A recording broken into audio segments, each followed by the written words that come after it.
Okay, guys, let's get right into the stock market technical analysis. I'm going to go through a various bunch of charts, and we're going to talk through the Fed. So today is the Fed day, and we have, we got some setups going on. I've kept the posts and everything kind of relatively light, pretty much by intention, because right ahead of the Fed, it just doesn't make sense to get loaded up on any one trade. There's a couple trade ideas, but everything that I'm taking right now, everything I'm looking at, I'm really looking at pretty small positions, and then maybe I'll add to those if they start to work after the Fed. So that's just, I'll just get that out there right now. Guys, as I'm going through the content, drop me a thumbs up. I only get about 200 to 300 thumbs ups per video, and so there's several thousand people watching the video, so just click the thumbs up. Helps the channel. I appreciate it. If you're interested in learning this as a skill set, check out the course, link in the description below. Okay, I price that affordable for all. And finally, the private member group. Again, that's just additional market insights and trade ideas, although I haven't been very active in there yesterday and today, pretty much because of I want to clear the Fed out of the way, and then we'll find some good trade setups again. Okay. So, Fed's coming out today here in a couple hours. We'll look at where markets might head after that. I would expect some volatility after that meeting. Now, everything's pretty much priced in for a 75 basis point rate hike. So that's pretty much priced in. If you don't get that, if you get less, let's say you get a 50%, market's going to rally. It's going to rally strong. Okay. If you get more than 75%, market will likely crash. Okay, and that's basically it. Now, the highest probabilities we get the 75 basis points. The Fed has not really surprised the market with anything for quite a while. They used to be able to kind of trade based on surprises, but the Fed of today basically gives the market exactly what it's expecting. So I would say 75 basis points most likely what we're going to get. And then it comes down to the press conference and how Powell talks. Does he talk super tough, super hawkish, or does he start to ease off and say they want to be data dependent in the future? I think that's going to be kind of a key word, is are they going to be data dependent in the future, and really start to back off on some of the hawkishness.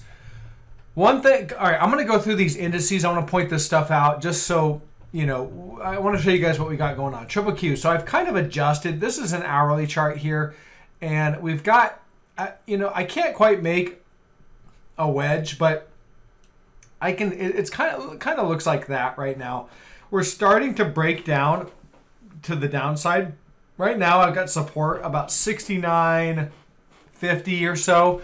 It looks like the market, like Qs, is probably going to trade down to that level into the Fed. So, that would be support. I think it makes sense, if you're short, to maybe kind of shore those up ahead of the Fed. And then we'll just look at where things go after the Fed. Looking at the bigger picture, I've kind of pointed out the upside and the downside. Obviously, I still think 291.50 could be, the near-term resistance. So if you get some sort of a rally after the Fed, could rally up to 291.50. And then if we crash, look for 269.50 to get taken out. And not just a brief whip below it, because obviously right when the Fed comes out, you get these big spikes up and big spikes down. It's really whippy. You want to see that kind of settle down and really just consistent, consistent selling to show up. So 269.50, we start to break below that. I think we're heading down to our final target on triple Qs, which again, in my book remains 238.50. So keep an eye out for that. If we start to crash, that's going to be a target. We might even go lower than that, to be honest. But, I'm definitely would be looking for some sort of a reaction down at that level. All right. So that is that. And then on the upside, 291. And obviously, it's not going to happen today, just in one day. You're not going to get it. But 291.50, we could rally. That's about a 6-7% rally. That's pretty strong. It's possible, but not likely. And then obviously, you've got the downtrend line of the bear market. All right, so that's, I have that marked out, and that would be up around the 200-day moving average, about 308.40. I want to flip over to the Dow Jones. So the Dow Jones, it's been a pretty strong rally over the last couple, weeks. Basically, we've rallied from the lows up about 15%, right into the 200-day moving average right here. So we're at the 200, and then if I draw a daily trend line coming off the all-time highs here, you can see resistance, resistance, little brief overshoot right here. But we'll just say we're pretty much at it right now again. So that's big trend line resistance in this bear market. We're at, we're basically at the 200 days, just slightly below it right now. When I narrow it down to the hourly chart, I want to point this out. On the hourly chart, you've got this uptrend line. So this is the most recent rally. We're pretty much on support, but negative divergence on the RSI and the PPO. Okay, so keep that in mind. That is, that's telling me we're probably going to get a breakdown. Now, what I would need to see after the Fed, and something that actually could stick, is a break of this trend. We start breaking this trend, that's going to be a sell signal, and it's likely, going back to the daily, going to signal the next leg lower in the, in this bear market. We've already hit the pre-COVID lows or highs right here. Right there, we've already hit that. So I would expect if we're going to break down, we're going to take those out. All right. So that's what I got there on the Dow, kind of a bearish setup. The S&P 500, when I make a daily chart, we've got this bearish rising wedge pattern on the daily. If I go down to the hourly, it's a little more clear. Bearish rising wedge for the most recent rally. We've broken down, as of yesterday, we broke down basically.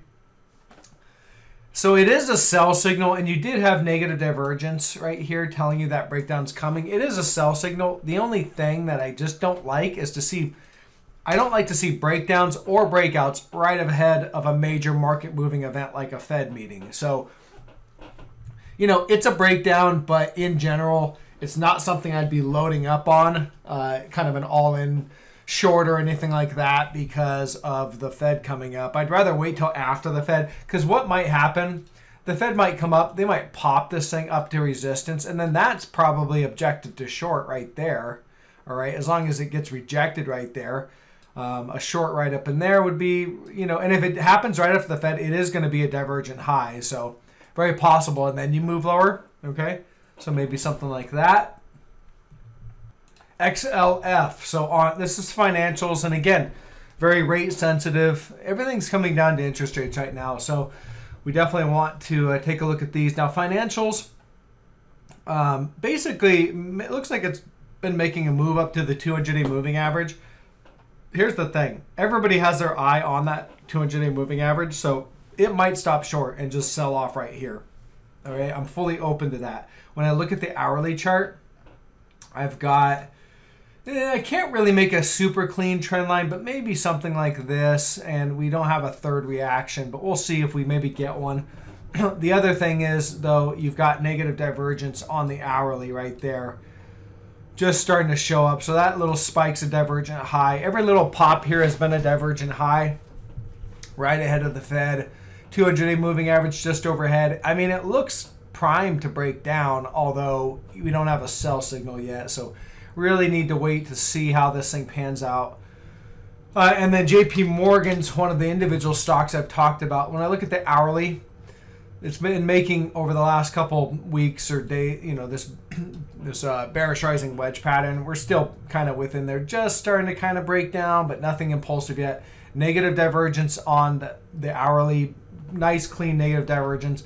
So I would look for this to probably break down after the Fed. It just really looks like it's going to, but don't put it past the algos after after they come out for the algos to do some kind of crazy moves. They could rip this thing up and then sell it down. That is always possible. You see that sometimes. So keep an eye on that. It's not the first move that happens right out the gate. Typically, oftentimes, you need to let the dust settle a little bit to find out where the real move is. Okay, the other stuff that's going to be interesting, gold and the dollar. We'll start off with the dollar. Here's dollar futures. So, dollar futures, when I go to the daily chart, still within that uptrend. This is the key trend that I'm really focused on right now. All right, you can see all the tags of support, very, very well defined trend line, and we're pretty much at resistance. When I go to the hourly, you can see that we're getting some reactions, some resistance reactions right here at about this 111.61. I've got one here, another cluster right there. There's some more kind of right through there. There's another one. There's another one. All right, so close enough for lots of reactions. The most recent high that we made here when we popped right into that resistance was a divergent high. You can see it right there. All right, so we made a slightly new higher high, but less momentum, divergent high. And if they pop it again, it'll be another divergent high. So I'm looking for, these are the levels I'm zeroing in on. Do we pop above this 111.62, or does the dollar fail here, get rejected, head down to support, and ultimately probably break? All right, if we head back down to this support line, I'm looking for it to break down. All right, now at the end of the day, I do need to see a sell signal here, a break of this trend. Nice impulsive breakdown would give us that sell signal in the dollar. And if that happens, then the inflation trade should be back on, meaning commodities, gold miners, any kind of real good real asset kind of stock or industry should be good. For me, I like to play it with the gold miners and commodities. And looking at commodities, I've kind of noticed some of them, soybeans, they're starting to rally a little bit. Wheat's getting knocked down today because of there was some news on the Russian thing, but wheat is in an uptrend. You can see here support, lots of support, kind of choppy through here, but still held. And we're at support, so nothing's changed. It's in an uptrend. It's in a bull market. That one still looks good. Coffee kind of popping. The commodities have sold down quite a bit, so DBA is a good index to look at. We're rallying over the last few days. So again, we need to see the dollar breakdown before I get extremely hot on the commodities, but at the same time, yeah, there is some signs of life here. And let's move that. My favorite way of playing that is with gold. We'll flip over to the gold miners. So gold bullion in a downward channel.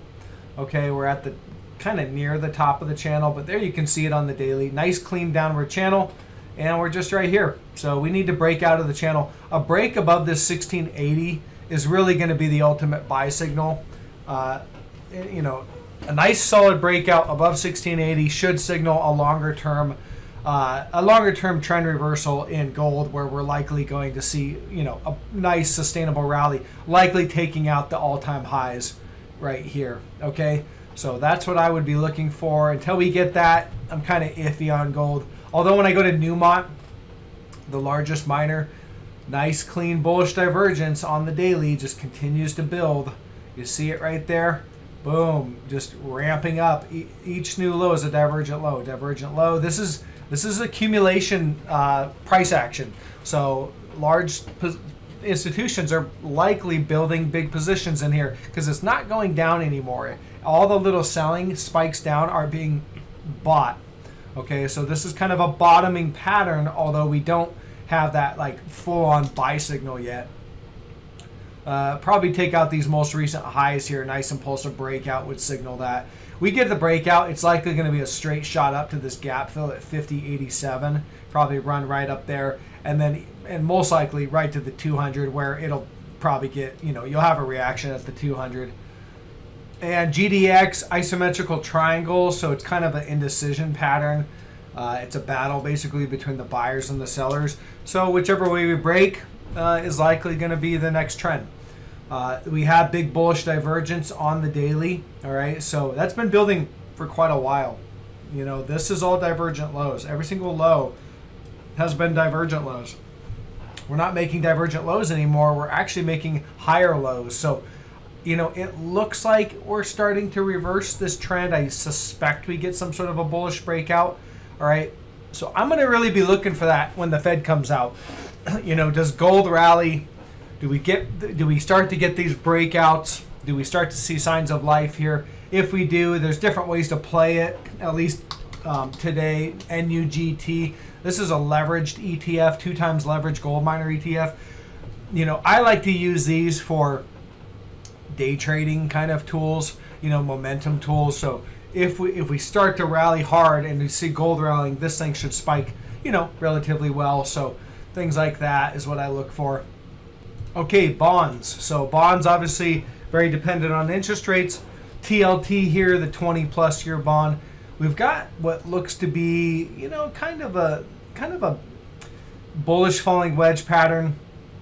Not the cleanest wedge pattern. We did kind of undercut this most recent area of support. You can see 1, 2 reactions. Didn't really get the third reaction, so little suspect. But on, you know, we have on resistance here, we've got a pretty clean trend line right there, and we're right there at resistance. All right, so at resistance on the daily chart.